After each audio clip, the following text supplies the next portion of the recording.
Thank you, Chairman, and thank you, Administrator, for your service. I want to show you a visual.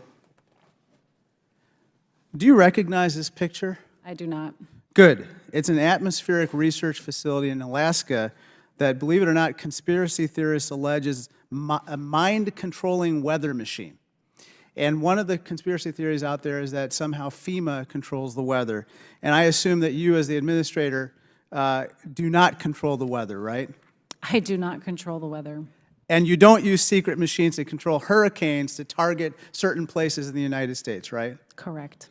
And you and your team did not direct severe weather at North Carolina to, quote unquote, commandeer lithium mine property in that state, right? Why would anybody want to bring harm to the American people? And you would not direct severe weather to target anyone of a particular political party, right? Never. You're not establishing FEMA camps to detain individuals or enact martial law, right? Correct. These are all conspiracy theories that you've had to deal with. I'm glad that you have addressed them in this forum. Now let me talk about stuff that's true. It's true that during Hurricane Helene and Milton, FEMA assisted more than 35,000 households with disaster relief, right? That number sounds about correct. Let me just talk to you a little bit about what certain Republican officials have said about your response. Can you please show the first one? This is Governor Glenn Youngkin of Virginia. You recognize him? I do. He said, "I'm incredibly appreciative of the rapid response and the cooperation from the federal team at FEMA." You don't disagree with that, right?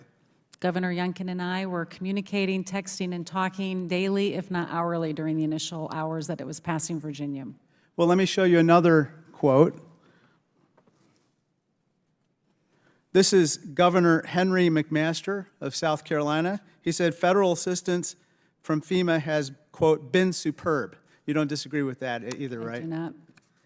Another one.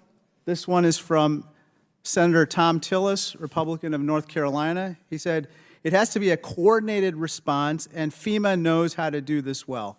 I presume you don't disagree with him either, right? I do not.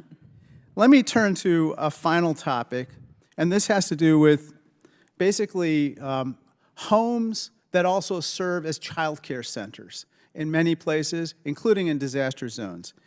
Administrator Criswell, access to child care is often forgotten in the aftermath of a disaster, and I'm worried that cases like these don't get enough attention by FEMA or other agencies because these child care centers are often based in the provider's homes rather than a commercial facility. Let me show you what's called a flood susceptibility map of the Chicago area, which is what I represent.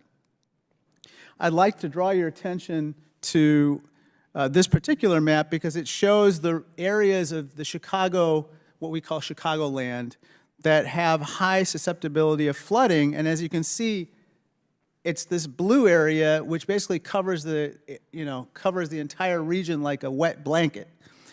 It represents millions of parents and children, as well as thousands of child care centers. And so my question to you is, in light of the fact that there's a perception, and I believe a reality, that not enough attention has been paid to these child care centers that are situated in homes, can you commit to proposing to my office and this committee ways that you can increase coordination between FEMA and the SBA to assist businesses like these home-based child care centers? Congressman, my office would be happy to provide any technical drafting assistance or further assistance to be able to figure out how we can better address these vulnerable populations within these communities.